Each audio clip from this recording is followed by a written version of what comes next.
Here's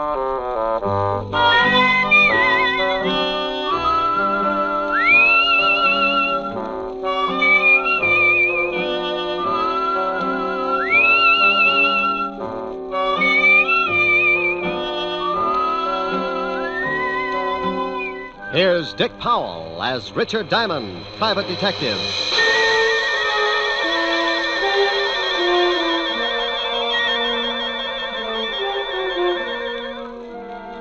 My name's Diamond, and I'm in business for a very simple reason. I like money. Oh, sure, I could do better, but I don't believe in straining myself. I might make a few bucks more, but so what? You work harder, your back gets weaker, and you take that extra couple of bucks and spend it for a brace to keep you from folding in the middle. No, I got a little one-room office that leans out over Broadway, and I'm very happy. Sometimes I get a case that lasts a week, $100 a day in expenses, and I make enough to pay the rent. Take my girl Helen Asher to dinner a couple of times and rest my feet on the desk like a prosperous businessman. I'm in partnership with a shill called Human Nature. And with him on my side, it just figures that people are going to get in trouble. Like the character who's ringing the doorbell of an apartment on the east side. He's built just right for more trouble than he can handle.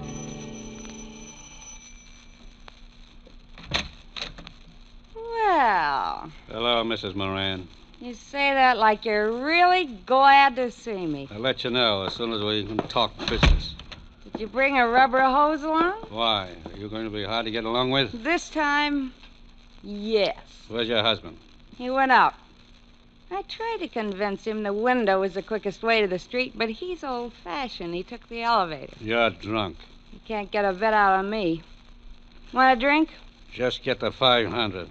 I don't want to be around when your old man gets back. You couldn't afford that, could you? No, and I don't think you could either, baby. Now let's stop playing games, Mrs. Moran. I've got a big, fat surprise for you, Mac. Keep it in small bills. That's not funny. That's your surprise. Yeah? Yeah. You don't get the money. You get something else. Stop yelling. You'll have the whole building up here in a minute. They'll be up anyway, Mac. A gunshot makes people curious. Now, wait a minute. You don't have to pull a gun. I don't have to do anything. And I'm breaking myself of one habit right now. I'm through paying your dirty blackmail. Now, you know I got my orders. If I don't collect, someone else will be around. Come on, give me the gun. Sure. A piece at a time. Oh. I need a drink.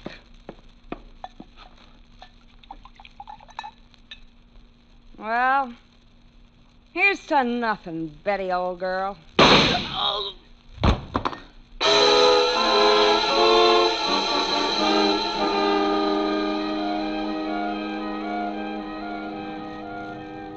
Extra, read all about it. Mac Grayson shot to death in blackmail plot. Socialite Betty Moran kills gangster, then takes own life. Read all about it. Paper. Hey, kid. Oh, paper, mister? Yeah. Here you are. Keep the chair. Oh, thanks. Wealthy wife of William Moran kills... Well, I have to call Mr. Moran. No sense to lose a good source of income.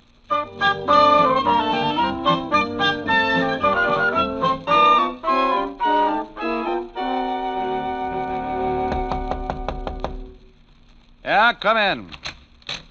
Mr. Diamond? Over here. Oh, this clothesline, I couldn't see you. You always do your laundry in your office? Free soap. Pull up a chair, Mr. Moran. William Moran. Oh. Nice pair of Argyles. One of my old clients. Sends them down from Sing Sing. Have you read the morning papers, Mr. Diamond? I haven't had time. Took some throw rugs down to the laundromat before I started on the socks. My wife died last night. What did you eat for breakfast? Why, pancakes and eggs? Why? You must eat a whole pig when you're not in mourning. How did she die? She was shot to death. Couldn't she get 2 people for a pyramid club? She was being blackmailed. It's usually the other way around. The victim shoots the blackmailer. She did that. His name was Mac Grayson. Hmm? I want you to find the other man behind this blackmail ring. Oh, what makes you think there was more than one? I received an anonymous phone call this morning. It was from a man who said he was a friend of Mac Grayson. He made it perfectly clear that he was going to continue with the blackmail. You know what they had on your wife? She was a very wealthy woman, Mr. Diamond. It Before she married me, she was rather wild. Well, they get that way sometimes. There were some letters.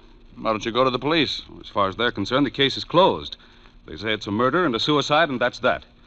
But I want to get the people who drove my wife to suicide. Okay, Mr. Moran, but if you want me to try and dig up your blackmailers, my fee is rather high. I want to start sending my laundry out. Money is no object. That's the nicest thing you could have said. $100 a day and a fifth of plasma. Plasma, Mr. Diamond? 100 proof. I never know what I'm going to run into in a case like this. I may bleed a little. You can reach me at Evergreen 45021.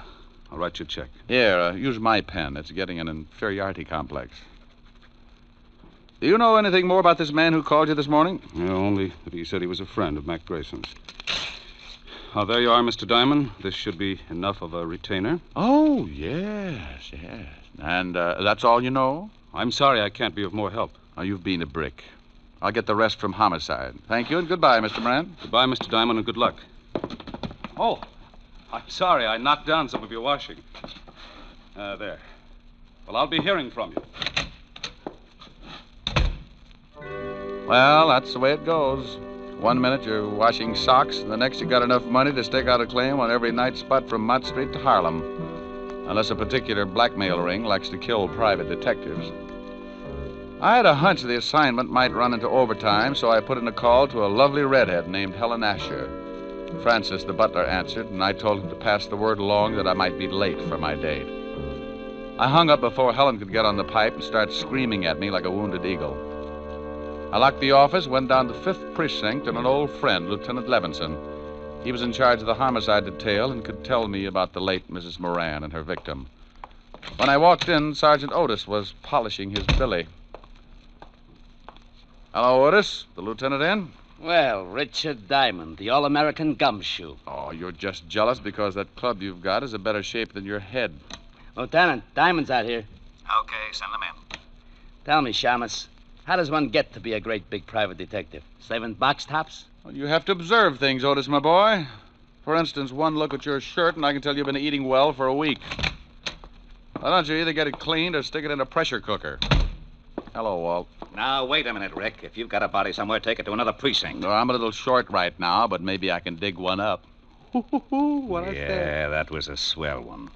Is this just a social visit, or am I a dreamer? It's about the Moran suicide. You handle it? Uh-huh. One of the neighbors called us. They're both deader than Otis on a double date. What about the Grayson guy she knocked off? Cheap thug, couple of convictions.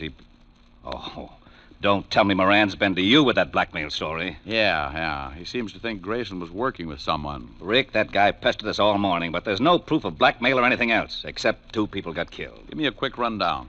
I don't know why you're interested. I think Moran drummed up the blackmail theory just to cover that his wife was running around with another man. Well, I'm interested because Moran gave me a fat $200 in advance to get me in the spirit of the thing. Well, if you want to be bored, here are the photographs of the deal. Here's Mac Grayson. Bullet entered his chest just below the 10th rib. The gun was a .32. Same one that the Moran dame used on herself. Enough powder burns on the shirt to show that she was standing pretty close when she gave it to him. She'd have to be, not to miss him. Now, you can see she was lying about 10 feet from Grayson near the bar. Huh? Probably needed a stiff shot before she knocked herself off. That's the highball glass on the floor near her head. And that's the .32 she used, about 6 inches from her right hand, and only her prints on it. Powder burns on the girl? Sure, all over her temple. We did the paraffin test on her hand, too. She fired the gun all right. Did Grayson have any friends?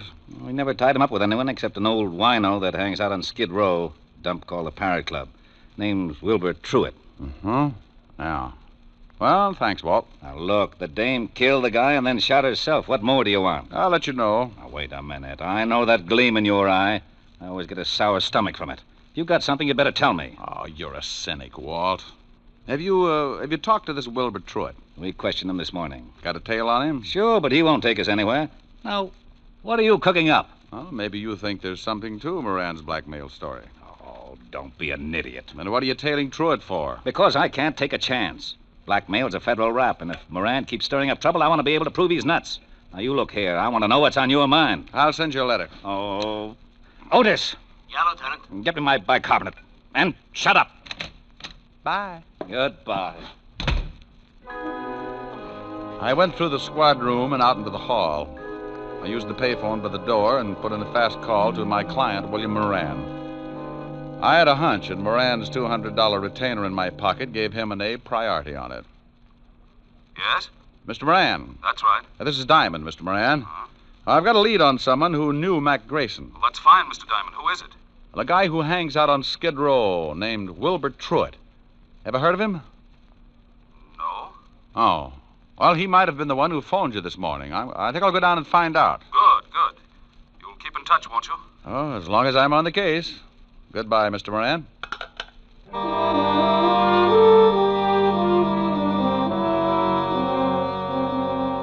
I left the 5th Precinct and headed for Skid Row. If you've never seen the street, it's a liberal education in the misery of human beings.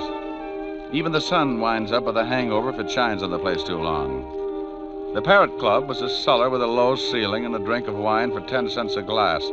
The smell of stale alcohol was so strong that if you opened the door to air the place out, the walls would probably cave in. I found Wilbur Truitt sitting at the bar with a dirty towel around his neck. He held the towel and a glass of wine in one hand, and with the other he pulled the towel, lifting his hand and the glass up to his mouth. You must have been an engineer. I learned this little stunt in grammar school, bucko. I started missing my mouth 30 years ago, so I use this towel as a sort of alcohol pulley. It cuts down the element of risk. Hate to spill a drop. You know a guy named Grayson? It's the shakes, bucko. I am completely exhausted after a night of revelry, and my hand waves like it was flagging down a caravan of whiskey trucks. Look, friend... But after 1 or 2 pick-me-ups, I am perfectly capable of lifting the glass by myself. And come nightfall, I'm in excellent condition to entertain my little friends. Oh, swell. Most cowards let the little fellows frighten them, and they end up in Bellevue, but I like them. They worried me at first, but when they found out how much I drank, they began to show the strain, and the shoe was on the other foot, so to speak. Oh, no. They tried to frighten me the first night, but I just kept right on with one bottle after another, and it finally drove them to drink.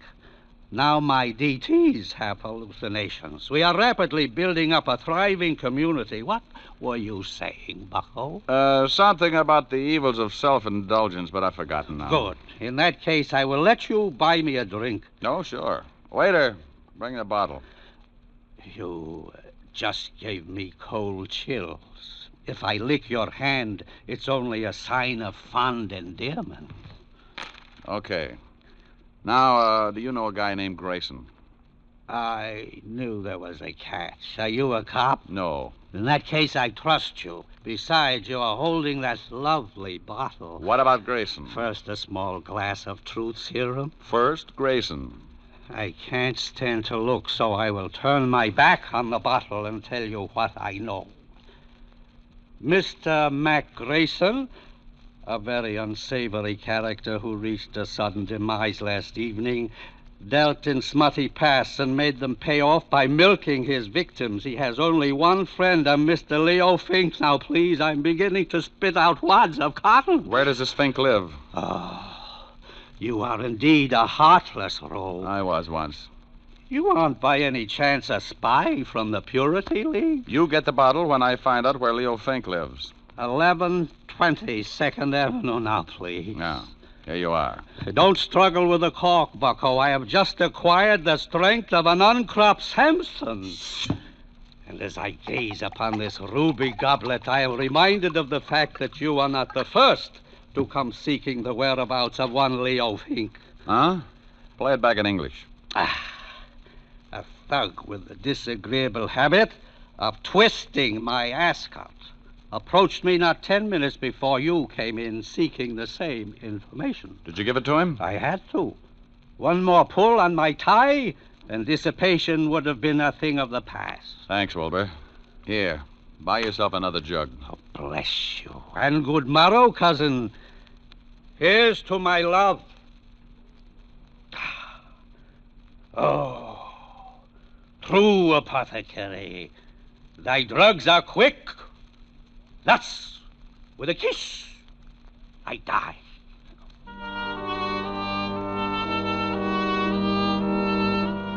I left Wilbur with his first love and walked out on the street.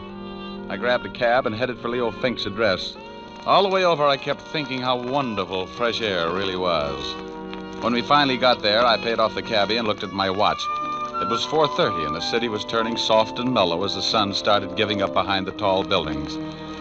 I got that lousy feeling again when I looked across the street. A prowl car was parked at the curb, and it looked like Homicide's private limousine. Something was wrong. I went up to Fink's apartment in a hurry. Yeah? What do you want, Shamus? Well, good afternoon, Sergeant. I'm taking the census. How long ago did you die, sir? Very funny, Diamond. Otis, who is that? Diamond, who else? I didn't ask for a quick quiz on well-known personalities. Let him in. Yeah, Lieutenant. Shame on you, Otis. You'll never make an Eagle Scout. Hello, Rick. What do you want? I'll bet he's dead. You'll bet who's dead. You know who's dead. Sure, I know who's dead. Who do you think is dead? The guy I came up here to see. Well, who did you come up to see? Well, I think it's the guy who's dead. Don't you know? No, I ask you. Well, I'm telling you. You told me nothing. Look, why are you up here? Because I'm looking for a guy. What guy? I think it's the guy who's dead. Who's dead? Oh, he's on third. Don't you know? I think I know, Lieutenant. You shut up. Of course I know. Well, all right. If you're going to hold out on your old pal. Now, wait a minute. How did we get into this thing? Otis! Here's your bicarbonate, all mixed. All right, now let's start again. Walt, who's dead? Oh, let's not have two bodies up here. The guy's name is Fink. Leo Fink. Why did you say that in the first place? Because I don't have to do anything I don't want to do. Walt. Lieutenant Levinson. Now, what are you doing up here? Well, I came up to see Leo Fink, that's all. Well, he's in the other room. If he spills anything, don't believe it. He's been dead for 10 minutes. That's too bad. He knew Mac Grayson. Yeah, how did you find out? That sweet old gentleman you sent me over to, Wilbur Truitt. Oh, you got something out of him, huh? What else did he tell you?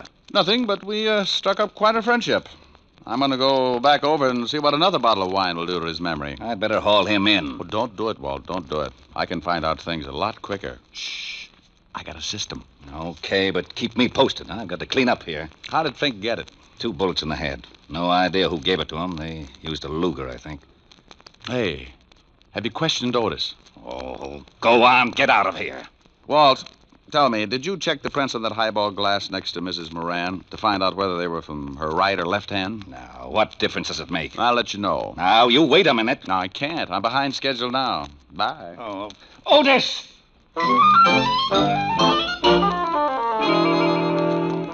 I went downstairs in a hurry and started back to Skid Row and Wilbur Truitt.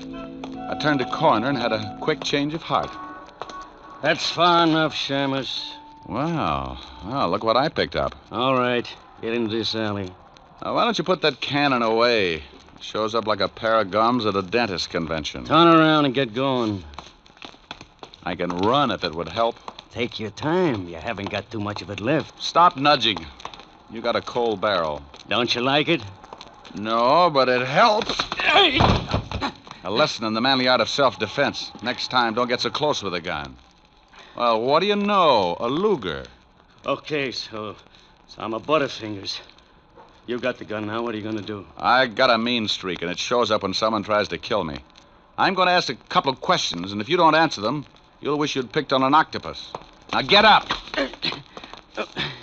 Oh, you're a big one. Now, who sent you after me? I don't know. Who sent you after me? Honest, I don't know. Oh, wait a second. All right. The guy told me on the phone his name was Jones. Sure, first name's John. Oh, wait. I know it's a phony, but he was recommended. You get paid for your work, don't you? Yeah, but this one I collect after the job. Where? I thought you'd gotten over that stubborn streak. Okay. The 8 o'clock ferry to Staten Island. He's going to slip me 2 bills. And you don't know his right name? No. Did you know Mac Grayson? I heard of him, but I never met him. Are you as handy with a .32 as you are with that Luger? Huh? Forget it. Next question. Who killed Leo Fink? Oh, that's a pretty big one. Okay, I'll word it differently. Who killed Leo Fink? I'll take the beating. Yeah. Well, I got a hunch this Luger of yours will check with ballistics. Come on. Homicide's still up in Fink's apartment. No, it's... What did you say? Okay.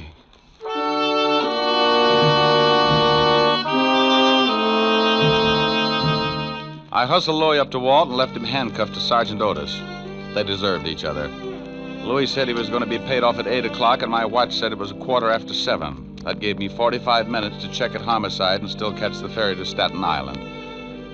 The fingerprint man at the 5th Precinct put the prints from the highball glass under a microscope and told me what I wanted to know. My hunch had been right. So I grabbed a cab, and 20 minutes later, I was paying for my ticket at the ferry landing. A thick, wet fog was beginning to roll in off the river, and by 8 o'clock, it was hard to even see your watch. Someone was playing a piano in the lounge as the ferry began to move slowly across the river. I didn't know who I was looking for, but I figured if there was going to be a payoff, it would be outside. I leaned against the rail and took out a cigarette. Got the match, mister? Huh? Yeah, right here. Thanks. Lousy night. Yeah. He wasn't my man. When he struck the match, I could see his dirty work clothes and his factory badge. I started down the other side of the boat. Finding a killer in that fog was like looking for your car keys in a mine shaft. I reached the bow of the boat, and right then I knew I was about to score. I get a tight feeling in my stomach when I start closing in on danger. I spotted the dark outline at the rail, so I pulled my hat down and walked up beside him. He was hunched over with his arms resting on the rail. Terrible night. Mm-hmm. Be awful if you had to find someone in this fog. Not if he found you first. Yeah. I like the name Louis Osgood. Have you heard of it? I like the name Moran. Huh? William Moran. Who are you? Just an employee. Diamond. Yeah, you get a gold star. Well, what do you want? Have you found the blackmailers? Now stop playing Alice in Wonderland. I just pushed around your hired gun at Louis Osgood. He had enough to say to put you away for a long time. He couldn't have. He didn't know. Didn't know your name? Who murdered your wife, you or Louis Osgood? Why do you say murder? The police said it was suicide. Well, I got news for you, Buster. Homicide just changed its mind. I checked and found out that the highball glass near her head was covered with prints from her right hand. What does that prove? It proves that to take her own life, she'd have to have fingers a foot long. The prints on the gun were also from her right hand. You're going to tell me that your wife shot herself while holding a highball glass in the same hand? That's not my problem, Mr. Diamond. Well, I think it is. If Louis Osgood didn't shoot her, that leaves just one suspect, you. Now, let's take a walk back to the cabin. I want to keep an eye on you for homicide. All right. This is where I leave you, Mr. Diamond. Hey, come here! I hadn't thought he'd make a break, but as long as he had a gun and knew how to use it, I could understand why he did. I got my gun out and took off after him. I expected him to go over the side and in the fog, and he'd have a good chance. But when a guy gets cornered, he does funny things. I never would have spotted him, but he threw open a door and framed himself in the light from the inside. I must have caught him because I saw him start to fold and stagger through the door. I took my time getting there. A wounded man with a gun can get pretty mean sometimes. The door swung back and forth with the motion of the boat, and I could hear the sound of the engines. He'd gone down in the engine room, so I dropped to my knees and went in after him. A long, polished ladder led down to the big diesels below, and I knew I'd hit him with the first shot because there was a bright red trail of blood leading down the ladder and behind the churning machinery. Moran! Oh, Moran, come on out! You can't get out of here. Come and get me, Diamond. I don't like being slapped around, and I'm going to see that you get yours. He was somewhere off to my left and keeping himself hidden. A catwalk circled the engine room, so I pulled an old stunt. I took a wrench off the wall and tossed it down the metal ladder. I watched for his gun flashes, and when I spotted his position, I got down on my stomach and crawled along the catwalk until I was directly over his head. He was sitting in a lot of blood, and he didn't look like he had long to go. Come on, Diamond. I know you're down here. Surprise. Look at the birdie. What? Don't try it.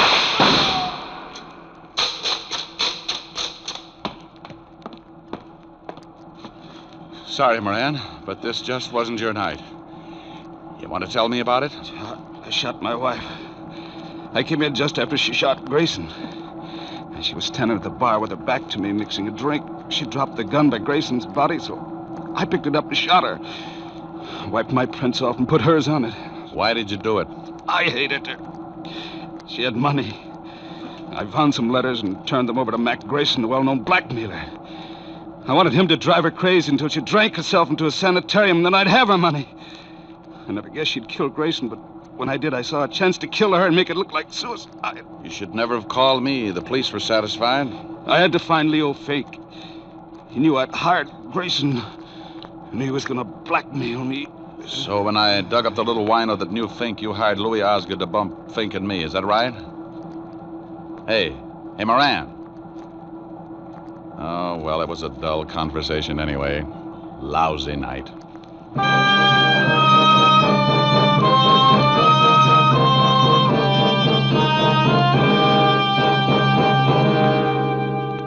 The captain came and helped me carry him up to the deck. Back at the ferry landing, I called Walt Levinson and told him the whole story. I didn't wait around. I just hung up in the middle of his lecture on good behavior and started walking. A stiff breeze was kicking up and pushing the fog back where it came from. After a good round of murder, a guy likes to relax. And I knew just the place to curl up and get my fur brushed. I grabbed a cab and headed for 975 Park Avenue, and the only girl in the world who looked better than her $10 million bank account. Oh, good evening, Mr. Diamond. Hello, Francis. Is Miss Asher in? Yes, sir. She's in the library. Thanks. Get me a glass of milk, will you, Francis? Milk? Oh, yes, sir. Right away. Hey, that's a B flat. Rick, where have you been? Sailing, sailing over the bounding main. Move over. You were supposed to have been here at 8 o'clock. Oh, what's an hour if you tack it on to the end of the evening? Well, I'm glad you've been keeping out of trouble. I can't stand it when you wander in all beat up. You smell nice. What kind of cologne is that? Gunpowder, 38. What? Oh, nothing. What's this you were playing? Oh, a new song. Again. You were just dandy. Well, you know I don't play well. I just pick. You should be glad you don't play the guitar. With those beautiful nails, you'd saw it in half. You're ridiculous. Whoops. Oh, that wasn't a B flat. Rick. Mm-hmm. Who do you love? I won't tell. Rick? I love you, baby. Then let's get married. Hey, these are pretty good lyrics. Now stop that. Again, this couldn't happen again. I hate you. This is that once in a lifetime. This is that moment divine. You never sing when I want you to. What's more, this never happened before. Though I have waited a lifetime for such as you to suddenly be mine. No comment? No. Mine to hold as I'm holding you now, and yet never to part.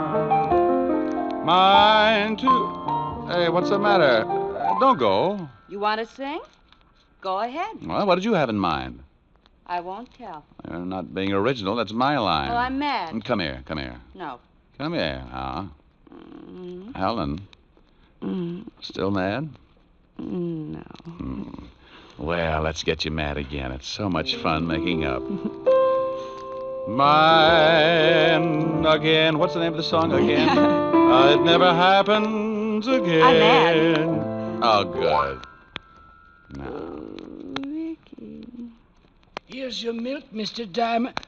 Oh, my goodness, you never warned me.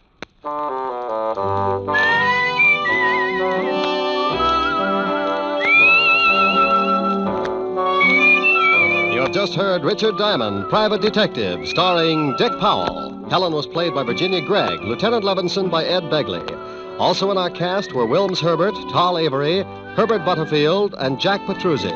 Music was under the direction of David Baskerville. Richard Diamond is written by Blake Edwards and directed by William P. Rousseau. Now, this is Eddie King inviting you to be with us again at the same time next week, when we will again bring you Dick Powell as Richard Diamond, Private Detective. This program has come to you from Hollywood. Now, NBC brings you a three-way cavalcade of grand comedy with Phil Harris and Alice Faye, Fred Allen and Henry Morgan, all following in fast succession over most of these NBC stations. This is NBC, the national broadcasting company.